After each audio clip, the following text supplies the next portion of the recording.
Today on So Sonic, we are drunk ranking all of the albums in Tool's discography. This should be very fun. If you like music and discussing it, make sure to like and subscribe, but thank you very much for watching. Now let's drunk rank Tool's discography. Tool is a progressive metal band that was founded in 1990 in Los Angeles, California, who probably needs no introduction. They started out kind of more on the alternative metal side on their first album, Undertow, which featured Maynard James Keenan on vocals, Danny Carey on drums, Adam Jones on guitar, and Paul D'Amour on bass. I'm not sure if I'm pronouncing D'Amour right. It's spelled with the D apostrophe, the same way that Vincent D'Onofrio's name is spelled, so I'm going off of how I pronounce his name. But Paul D'Amour was only the bassist for that one album, and afterwards he was replaced by Justin Chancellor, who is still in the band to this day. Tool used to be like my favorite band of all time. Like back in high school, I was the cliche, pretentious Tool fan who thought they were like the greatest band in existence. I've since then,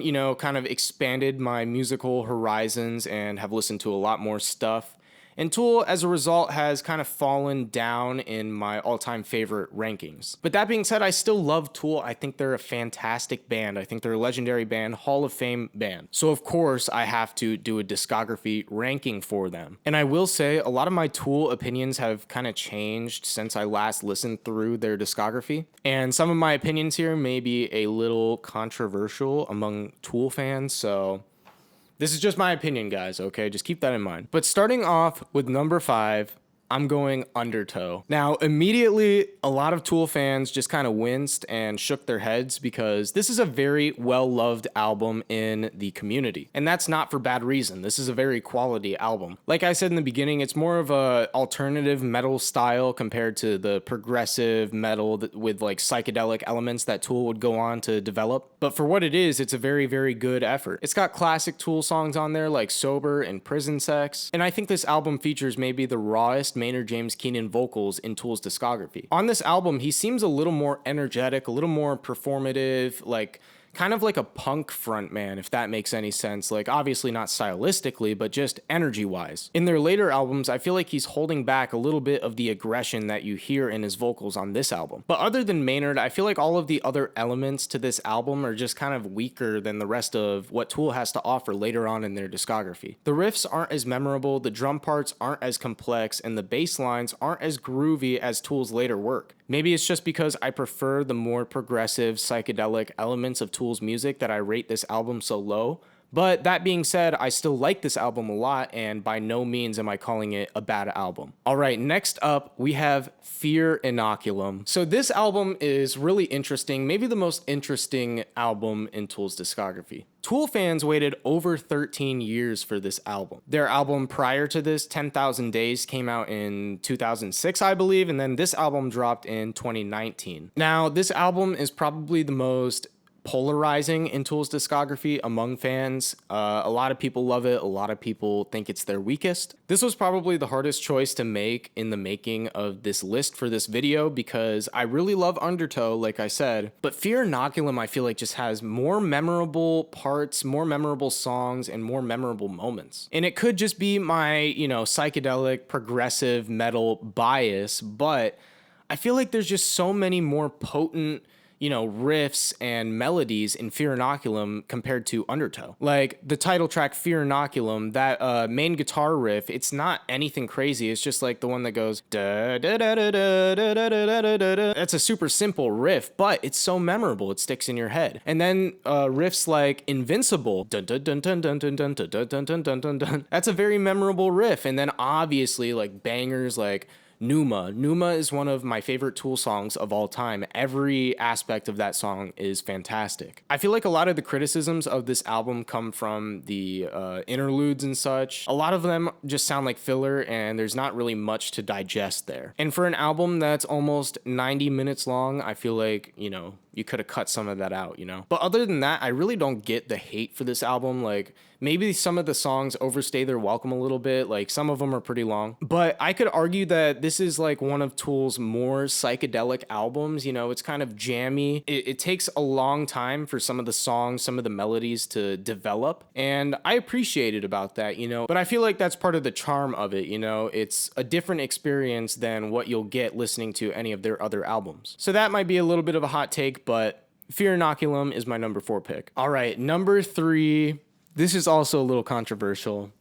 I have Anima. This is a lot of people's favorite Tool album, and it's not for bad reason. I get it. This is where Tool really develops their psychedelic and progressive style that we know them for today. There's longer, more progressive compositions than on Undertow with songs like Push It and Eulogy. And then there's banger Tool classics like 46 and 2 and Stinkfist that just stick out from the crowd. Even slightly more niche tracks like H have been gaining popularity recently on TikTok. So really, this is a powerhouse of an album, and I don't blame anyone for choosing this as their favorite Tool album. But as you may have guessed by now, I prefer Tool's more progressive, more psychedelic output than I do their more alternative metal stuff. And I've always viewed this album as the perfect mesh between their later psychedelic style and their former alternative style. This is a very high quality album that acts as the perfect bridge between their first album and the rest of their work. And I have nothing against this album. I love this album. I just think the peak of their compositional ability and potential was reached on their next 2 albums, Lateralis and 10,000 Days, but we'll get there. Aside from the classics like 46 and 2, Stinkfist, H, Jimmy, I feel like a lot of the material on here just isn't as thought out as Tool's later stuff. Like for instance, on Lateralis and 10,000 Days, a lot of the interludes and the more jammier parts, it's easier to kind of like stay locked in with what's going on. But in the case of Anima, like the longer compositions like Eulogy or Push It lose my attention. I just feel like there's not as much focus as there is on their next 2 albums. But like I said, I still love this album. I just can't honestly put it above Lateralis or 10,000 Days. So I've got it at 3. So what do you guys think number 2 is going to be? What do you think number 2 is going to be? This is the moment that you're waiting for, because if you hear what the number 2 is, then you automatically know what the number 1 is. So should I say the number 1, or should I just say the second and keep it in order? Okay, I'm gonna flip a coin. I've got a quarter right here. Both sides. You can't see both sides, but you just gotta trust me. So, heads, I say my number 1 Tool album. Tails, I say my number 2. Okay, here we go.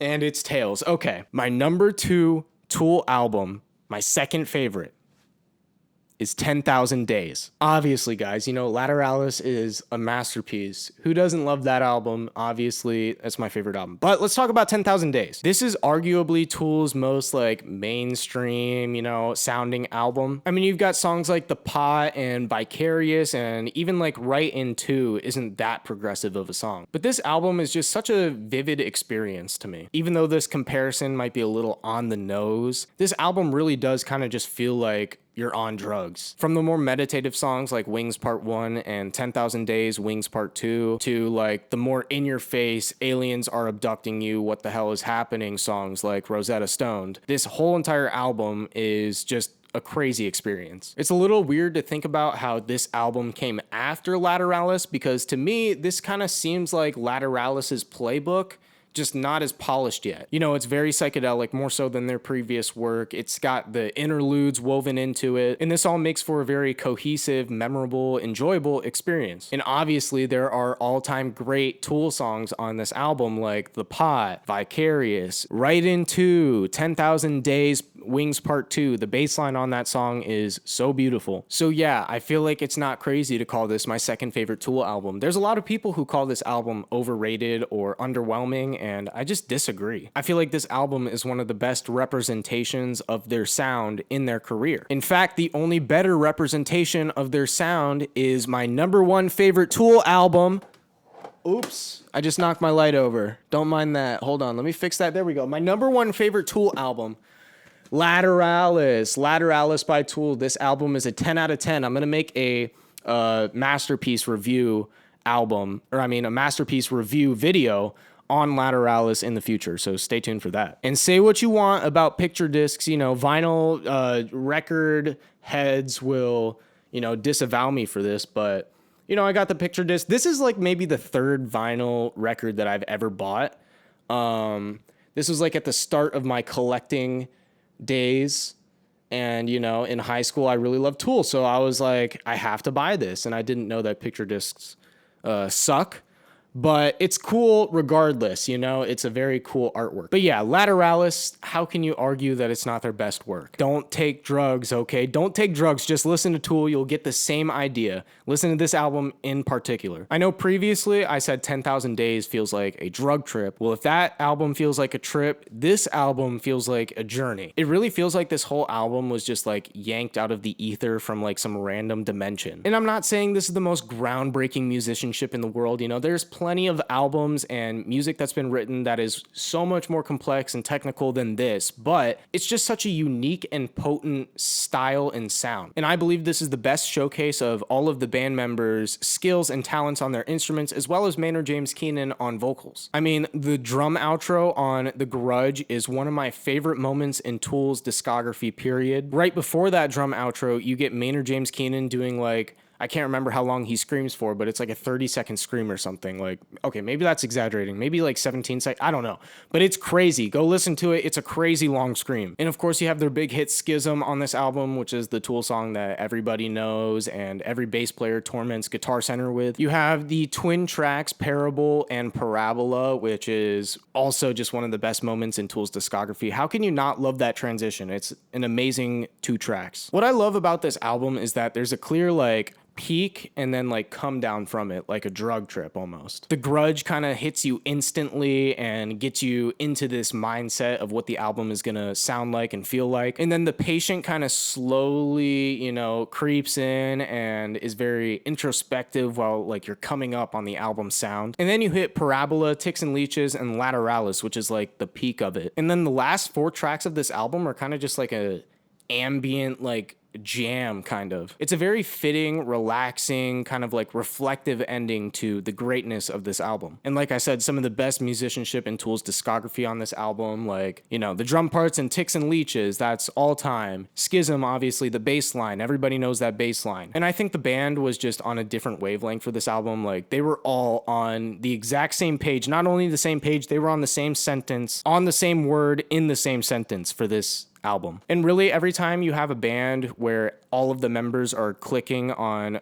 just such a crazy level, it's gonna be good. It's gonna be enjoyable, right? And this album just blows it out of the water. It's one of the greatest progressive metal albums of all time. One of my favorite albums of all time. I don't know where it would land. It's definitely in my like top 50 for sure. But yeah, super love this album. It's their best album in my opinion. But that is my list. That is my ranking for Tool's discography. Sorry for any stumbling or stammering or any slip-ups verbally, you know. The title of this video, you know, Drunk Tool ranking, drunk discography ranking. But let me know what you think of this video down in the comments. I know not everybody's gonna agree with this ranking, so if you have any reservations or disagreements about this list, please let me know where I went wrong and where you are going right. Let me know your list. Oops, just hit the mic. I shouldn't have done that. He's done nothing to me. Mike's a nice guy. It's a very bad joke, I'm sorry. But I used to have a band instructor that would always ask the percussionists, you guys know Phil, he's a great guy, you know, it's a little